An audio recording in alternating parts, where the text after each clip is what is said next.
وقالت اليهود يد الله مغلولة غلت أيديهم ولعنوا بما قالوا بل يداه مبسوطتان ينفق كيف يشاء ولا يزيدن كثيرا منهم ما أنزل إليك من ربك طغيانا وكفرا وألقينا بينهم العداوة والبغضاء إلى يوم القيامة كلما أوقدوا نارا للحرب أطفأها الله ويسعون في الأرض فسادا والله لا يحب المفسدين ولو أن أهل الكتاب آمنوا واتقوا لكفرنا عنهم سيئاتهم ولأدخلناهم جنات النعيم ولو أنهم أقاموا التوراة والإنجيل وما أنزل إليهم من ربهم لأكلوا من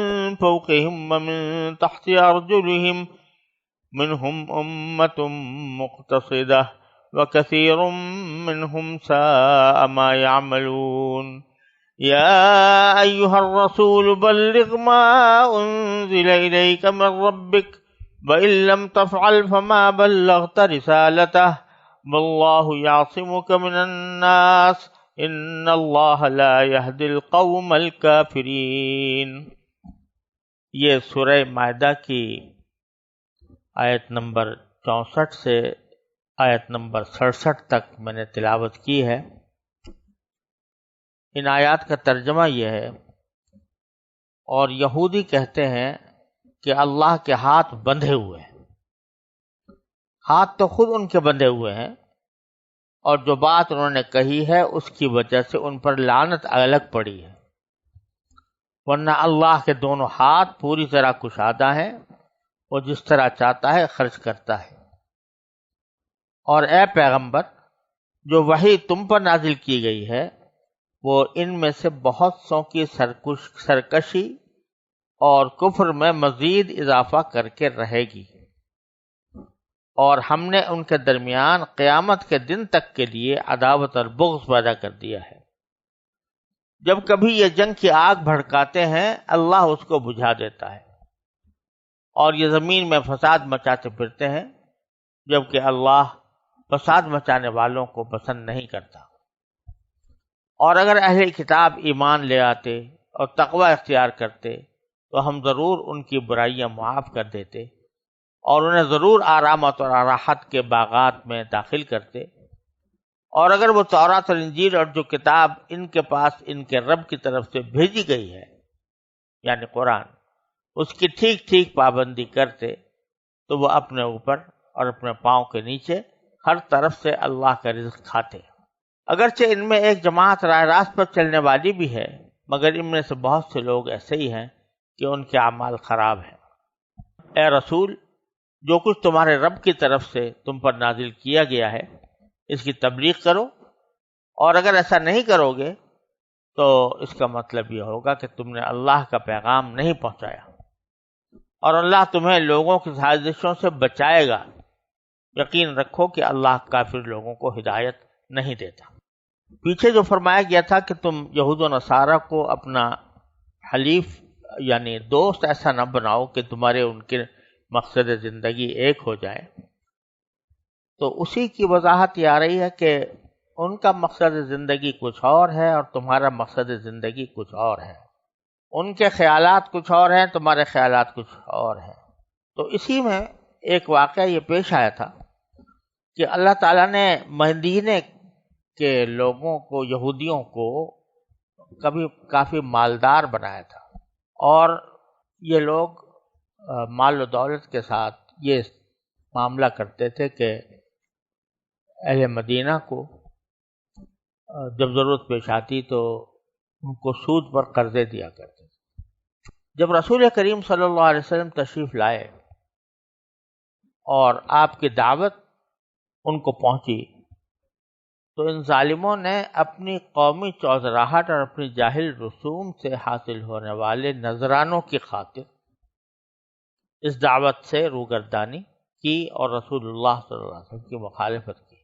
اس کی سزا کے طور پر اللہ تبارک و تعالیٰ نے ان پر دنیاوی بھی تنگی کر دی، یعنی جتنے مالدار پہلے تھے اب اتنے مالدار نہ رہے، کچھ تنگ دست ہو گئے۔ ایک تو بے برکتی تھی کفر کی، رسول کریم صلی اللہ علیہ وسلم کے ساتھ دشمنی کی اور آپ کے احکام کو نہ ماننے کی، اور دوسری طرف یہ بات بھی تھی کہ مسلمانوں نے اب ان سے سود پر قرضہ لینا چھوڑ دیا تھا، تو ان کا جو ایک بڑا ذریعہ آمدنی ہے وہ رک گیا تھا، تو کچھ تنگ دستی آ گئی۔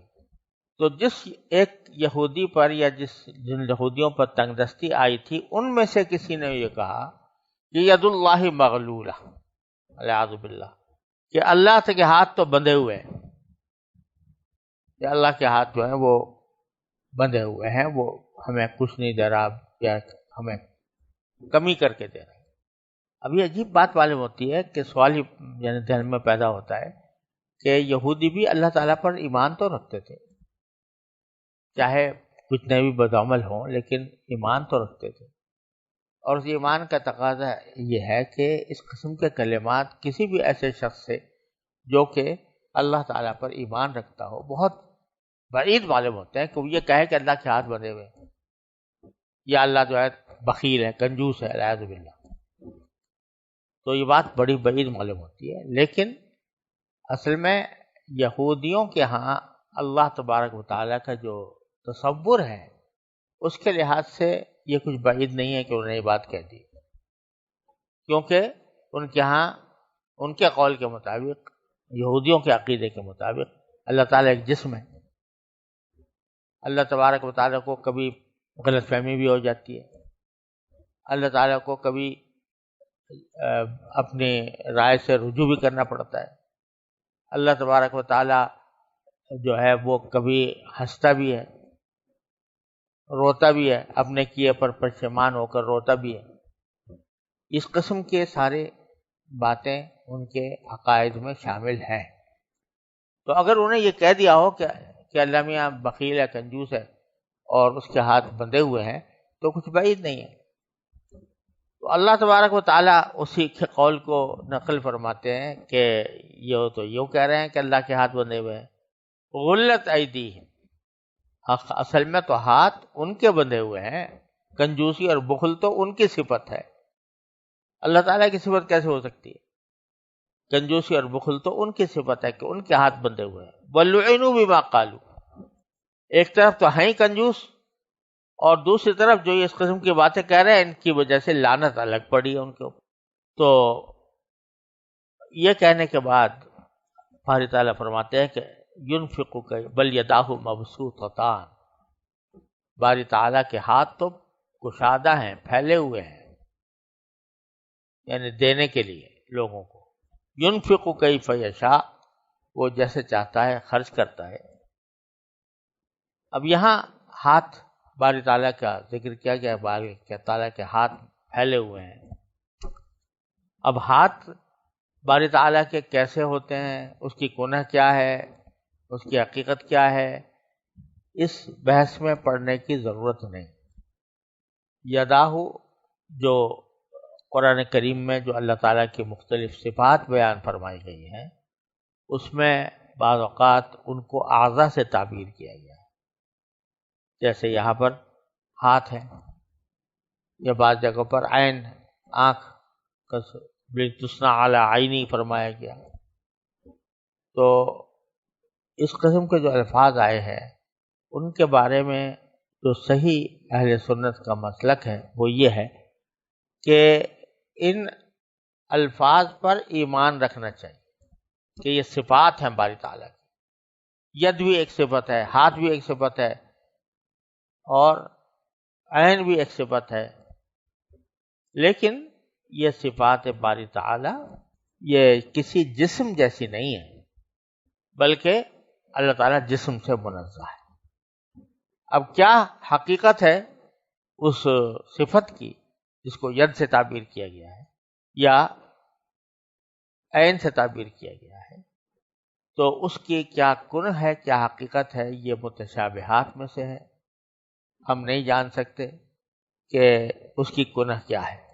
لہذا سلف صالحین کا معمول یہ رہا ایسے مواقع پر کہ یہ کہتے ہیں کہ جو کچھ آیا ہے قرآن کریم میں ہم اس کو مانتے ہیں، لیکن ہمیں نہیں معلوم کہ وہ اس کی کیفیت کیا ہے، اس کے کنہ کیا ہے۔ تو یہاں پر بھی یہی ہے کہ دو ہاتھ باری تعالیٰ کے پھیلے ہوئے ہیں، یہ اس کی صفت ہے جو پھیلی ہوئی ہے، جود و کرم کی، جود و سخا کی۔ وَلَيَزِيدَنَّ كَثِيرًا مِّنْهُمْ مَا أُنزِلَ إِلَيْكَ مِن رَّبِّكَ طُغْيَانًا وَكُفْرًا۔ اب باری تعالیٰ فرماتے ہیں کہ سے بہت زیادہ امیدیں لگانا کوئی ضروری نہیں ہے۔ آپ مسلمانوں سے کہا جا رہا ہے کہ ان سے خاص امید نہ لگائیں کہ کوئی آیت نازل ہوگی تو یہ اس کو سنیں گے تو ان کے دل پر اثر ہوگا اور پھر اس کو اسلام قبول کر لیں گے۔ ان کا معاملہ تو برعکس ہے کہ جب بھی آپ کی طرف اے پیغمبر، جب بھی آپ کی طرف کوئی کلام نازل ہوگا، کوئی وحی نازل ہوگی تو کیا ہوگا؟ یعنی ما انزل الیک من ربک کے معنی ہے کوئی بھی کلام جو نازل ہو آپ کے اوپر آپ کے پروردگار کی طرف سے، تو کیا ہوگا اس کا؟ وَلَيَزِيدَنَّ كَثِيرًا مِّنْهُمْ طُغْيَانًا وَكُفْرًا، کہ اس کے نازل ہونے سے ان کے سرکشی میں اور کفر میں مزید اضافہ ہو۔ ایک مزید اضافہ ہونے کی ایک وجہ تو یہ ہے کہ پہلے 10 آیتوں کا انکار کرتے تھے، اب 12 کا کریں گے۔ جب 10 کے بجائے 12 ہو گئیں، آیتیں نازل ہو گئیں، تو پہلے 10 کا انکار کرتے تھے، اب 12 کا کریں گے، تو گویا کفر میں اضافہ ہو گیا۔ اور دوسرا اضافہ یہ کہ جتنی مرتبہ آیت نازل ہوگی ان کی حسد کی آگ اور بڑھ گئی، کیونکہ آیات قرآنیہ جب آتی ہیں تو اپنے ساتھ جو بلاغت لے کر آتی ہیں، جو مفاہیم لے کر آتی ہیں، جو مضامین لے کر آتی ہیں، وہ اتنے اعلیٰ اور عرفہ ہوتے ہیں کہ ان کے دل میں حسد کی آگ اور بڑھتی ہے کہ یہ مسلمانوں پر کیوں نازل ہو رہا ہے، لہٰذا ان کی سرکشی میں بھی اضافہ ہوتا ہے اور ان کے کفر میں بھی اضافہ ہوتا ہے۔ وَأَلْقَيْنَا بَيْنَهُمُ الْعَدَاوَةَ وَالْبَغْضَاءَ إِلَىٰ يَوْمِ الْقِيَامَةِ، اور ہم نے ان کے درمیان آپس میں آگ بھڑکا ڈال دی ہے، دشمنی اور بغض قیامت تک۔ اس میں یہ بھی مقصود ہو سکتا ہے کہ یہ اہل کتاب اور جو بھی ہیں عیسائی اور نصرانی، ان دونوں کے درمیان آپس میں عداوت ڈال دی ہے، باوجود کہ یہ تورات پر دونوں متفق ہیں، لیکن اس کے باوجود ان کے درمیان بغض اور عداوت پھیلی ہوئی ہے۔ اور اس سے مراد یہود بھی ہو سکتے ہیں، جو مدینہ منورہ کے اندر جو یہود رہتے تھے ان کے بہت سے فرقے تھے، تو اس فرقہ بندی کی وجہ سے ان کے درمیان عداوت اور بغض تھا۔ وَيَسْعَوْا كُلَّمَا أَوْقَدُوا نَارًا لِلْحَرْبِ أَطْفَأَهَا اللَّهُ، جب بھی یہ جنگ کی آگ بھڑکانا چاہتے ہیں تو اللہ تعالیٰ اس کو بجھا دیتا ہے۔ یہ ان کی ان سازشوں کا ذکر ہے یہودیوں کی، جو وہ رسول کریم صلی اللہ علیہ وسلم اور صحابہ کرام کے ساتھ جنگ کرنے کی جنگ کرنے کی جو اسکیمیں بناتے تھے ان کی طرف اشارہ ہے۔ ایک تو یہ ہوا کہ کعب بن اشرف جو یہودیوں کا سردار تھا، وہ جا کر ابو جہل وغیرہ سے ملا اور کہا کہ یہ آ گئے ہیں ہمارے پاس، لیکن ایسا کرتے ہیں کہ ہم آپس میں مل کر ان کے اوپر حملہ کرتے ہیں، آپ بھی ہمارے ساتھ شامل ہو جاؤ، ہم اندر سے ان کے خلاف کارروائی کریں گے، آپ باہر سے آ جاؤ۔ یہ تجویز پیش کی۔ اسی طریقے سے متعدد مواقع پر نبی کریم صلی اللہ علیہ وسلم کے خلاف سازشیں تیار کی۔ ایک مرتبہ رسول کریم صلی اللہ علیہ وسلم ان کے ہاں گئے، بنو قریظہ بنو نذیر کے درمیان کچھ مسئلہ تھا، اس کو سلجھانے کے لیے، صلح کرانے کے لیے انہوں نے پیچھے سے ایک آدمی بٹھا دیا کہ جب نبی کریم صلی اللہ علیہ وسلم یہاں پر تشریف فرما ہوں گے تو اوپر سے ایک چٹان آپ کے اوپر پھینک دے گا، والعیاذ باللہ، جس سے آپ شہید ہو جائیں گے۔ اللہ تعالیٰ نے حضرت جبرائیل علیہ السلام کو پہلے سے بتا دیا، حضرت جبرائیل علیہ السلام نے رسول کریم صلی اللہ علیہ وسلم کو بتا دیا کہ ایسی سازش تیار کی جا رہی ہے، لہٰذا آپ وہاں بیٹھے ہی نہیں اور تشریف لے آئے۔ تو غرض اس طرح متعدد مواقع پر انہوں نے جنگ کی آگ بڑھ کر، غزوہ احزاب کے موقع پر انہوں نے یہود کی مدد کی، اندر سے پیچھے کی طرف سے اندر سے چھرا گھونپنے کی کوشش کی. تو ہر طرح سے یہ جنگ کے لیے مختلف طریقے اختیار کرتے ہیں اور چاہتے ہیں کہ جنگ کی آگ بھڑک جائے، لیکن اطفأ اللہ تعالیٰ اس کو بجھا دیتا ہے. اس سے معلوم ہوتا ہے کہ جنگ بذات خود کوئی پسندیدہ چیز نہیں ہے. بعض مرتبہ لوگ سمجھتے ہیں کہ جہاد یا قتال بذات خود مقصود ہے اور یہ مقاصد زندگی میں شامل ہے، اور جب تک قتال نہ ہو تو اس وقت تک گویا زندگی بیکار ہے. تو یہاں سے یہ بات معلوم ہو رہی ہے کہ جنگ بذات خود مقصود نہیں.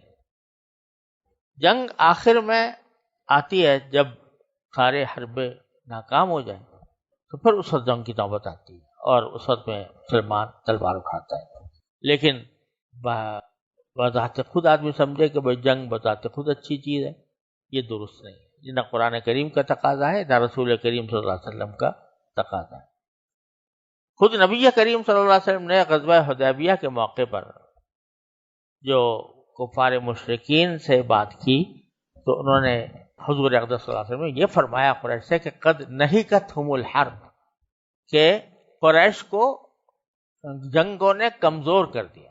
تو اس لیے میں چاہتا ہوں کہ آپ اور ہم امن و سکون کے ساتھ رہیں 10 سال تک کے لیے صلح آپ کرنا چاہیے.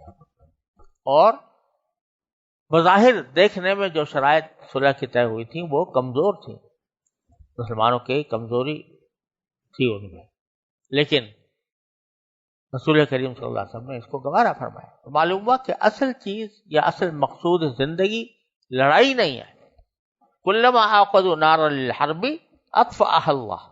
اب باری تعالیٰ فرماتے ہیں کہ اب ہم جو یہ آگ بھڑکانے کی کوشش کرتے ہیں لڑائی کی، وہ تو ہم بجھا دیتے ہیں.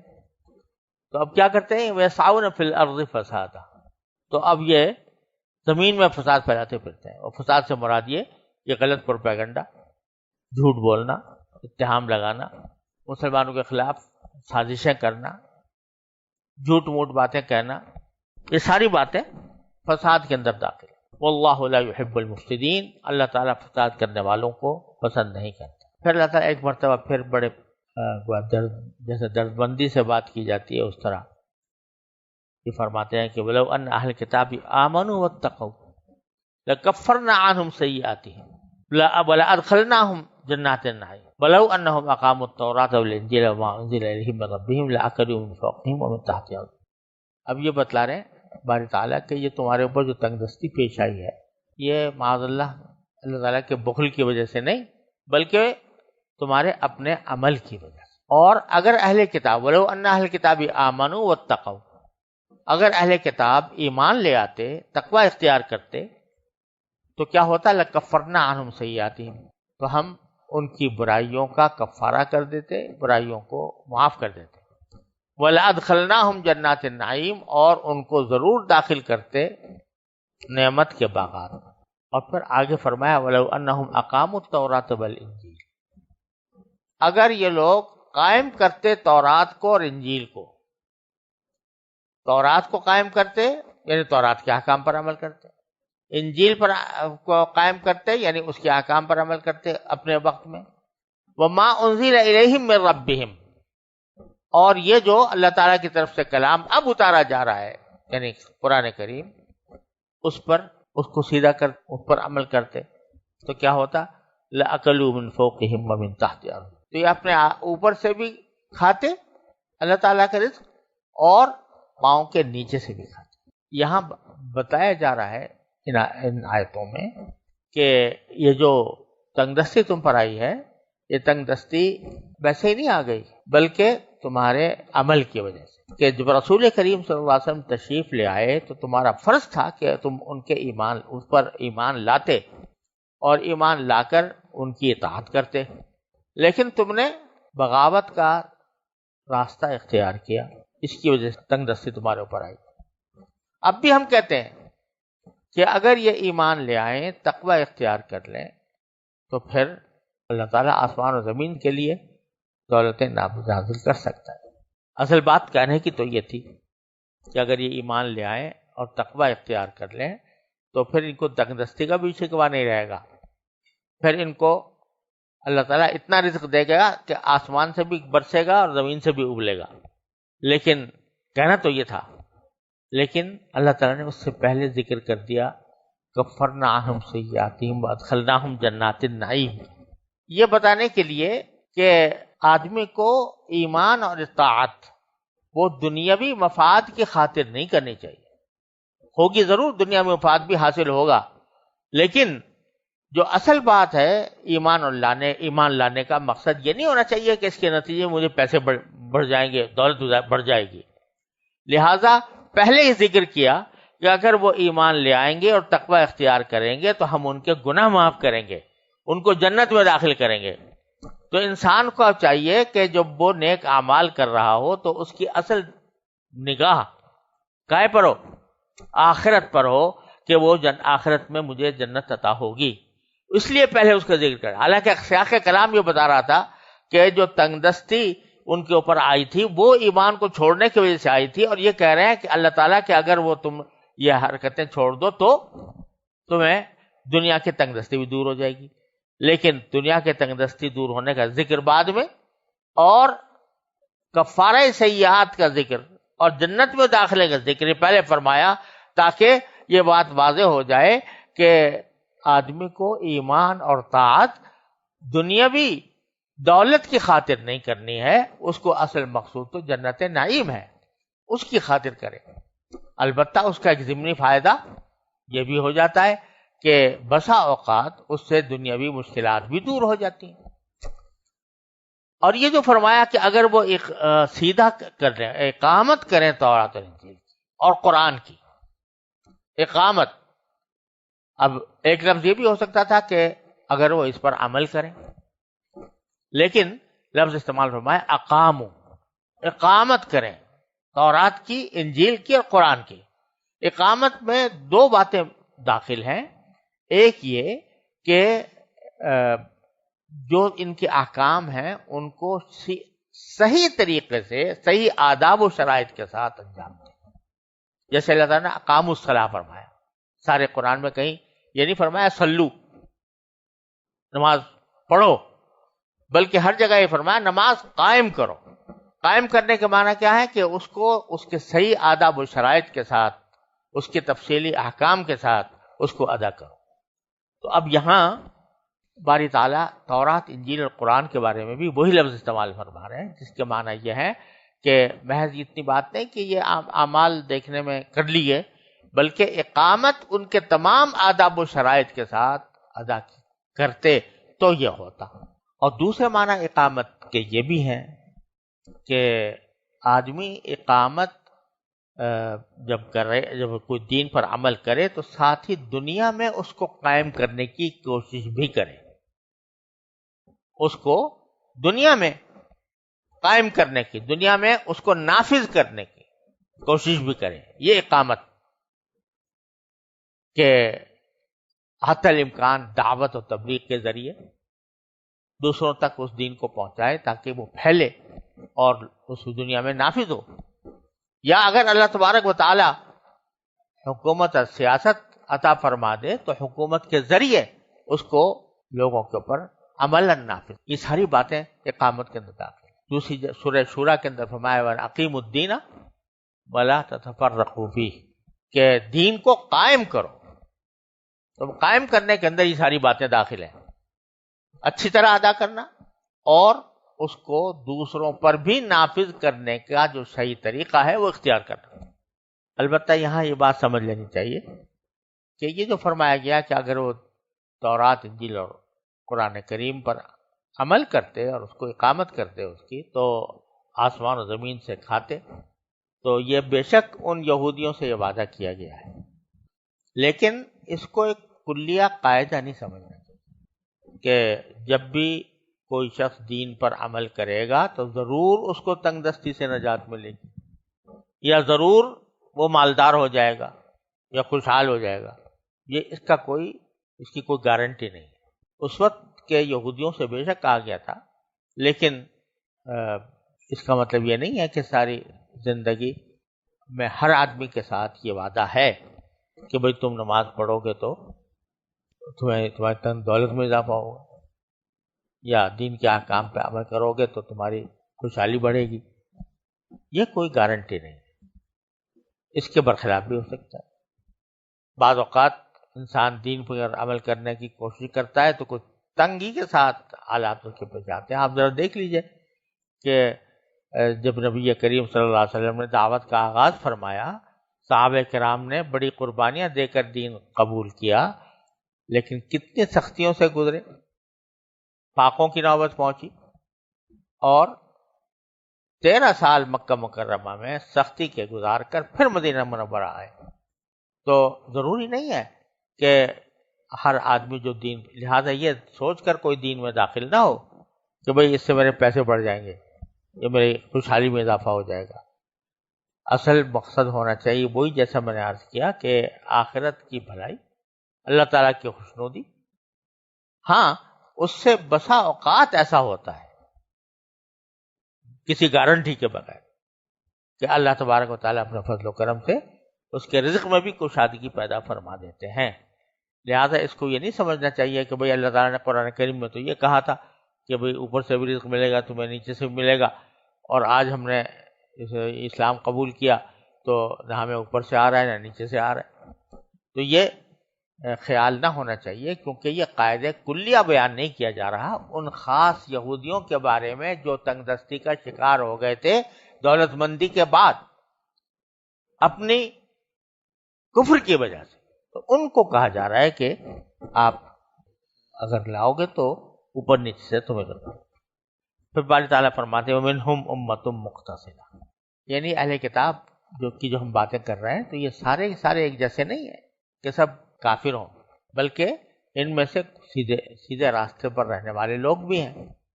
یعنی وہ لوگ جو بنی اسرائیل سے تعلق رکھتے تھے، پہلے یہودی تھے یا عیسائی تھے، اور نبی کریم سرور عالم صلی اللہ علیہ وسلم کے ہاتھ پر بیعت کی، یا بیعت نہیں کی تو کم از کم آپ کی تصدیق کی اور آپ پر ایمان لائے اور پھر آپ کی اطاعت کی، یہ سیدھے راستے پر ہیں اگرچہ ہیں بنی اسرائیل سے. وَكَثِيرٌ مِّنْهُمْ سَاءَ مَا يَعْمَلُونَ، لیکن ان میں سے بیشتر لوگ وہ ہیں کہ جو برے کام کرتے آئے ہیں. اور اب اللہ تبارک و تعالیٰ فرماتے ہیں یا ایھا الرسول بلغ ما انزل الیک من ربک. یہ مطلب یہ ہے کہ یہودی تمہارے ساتھ کچھ بھی کرتے ہیں، کوئی سازشیں کریں، کوئی گستاخیاں کریں، لیکن آپ کا کام ان کو سدھارنا، یعنی زبردستی سدھارنا نہیں. آپ کا کام تو یہ ہے کہ آپ تبلیغ کیے جائیں.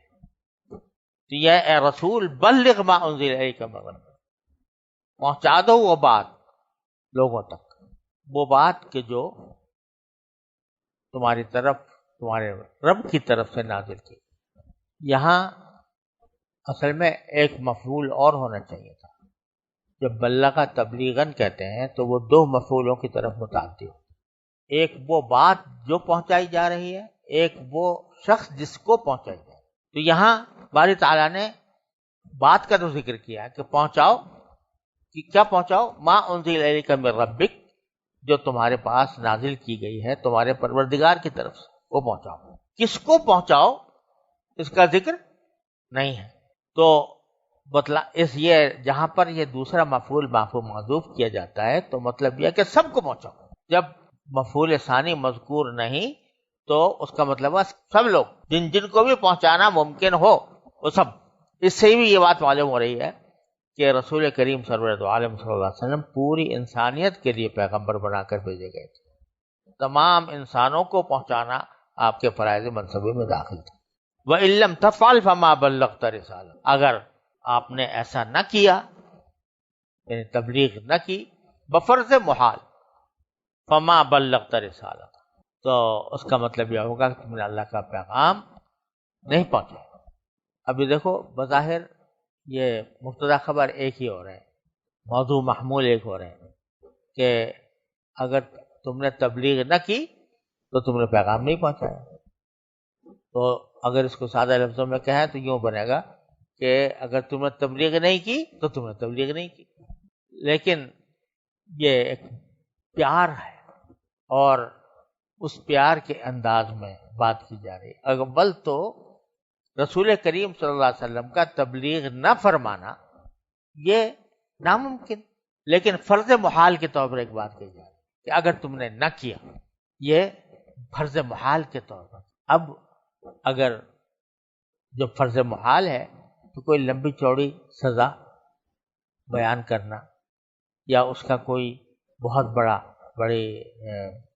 نتیجہ بیان کرنا، یہ اس پیار کے خلاف ہے جس پیار کے ساتھ یہ بات کی جائے. تو اس لیے مطلب یہ ہوا کہ اگر تم نے یہ کام نہ کیا، علم تبلغ نہیں کہا، علم تفعل، اگر نہ کیا تو پھر تم نے پیغام تو نہ پہنچایا، اللہ تبارک و تعالیٰ کا پیغام تو نہ پہنچایا. تو یہ پیار ہے اللہ تبارک و تعالیٰ کی طرف سے ایک فرض محال کے طور پر جو بات کی جا رہی ہے اس کو بھی پیار سے کہا جا رہا ہے. علم تفعل فما بلغت رسالت. اور اگر تبلیغ میں تمہیں اندیشہ ہو کہ دشمن لوگ تمہیں نقصان پہنچائیں گے تو واللہ یعصمک من الناس، تو اس کی فکر نہ کرو، اللہ تعالیٰ تمہیں لوگوں سے بچائے گا. کوئی لوگ تمہارے خلاف کارروائیاں کریں، سازشیں کریں، دشمنیاں کریں تو اللہ تعالیٰ بچائے گا.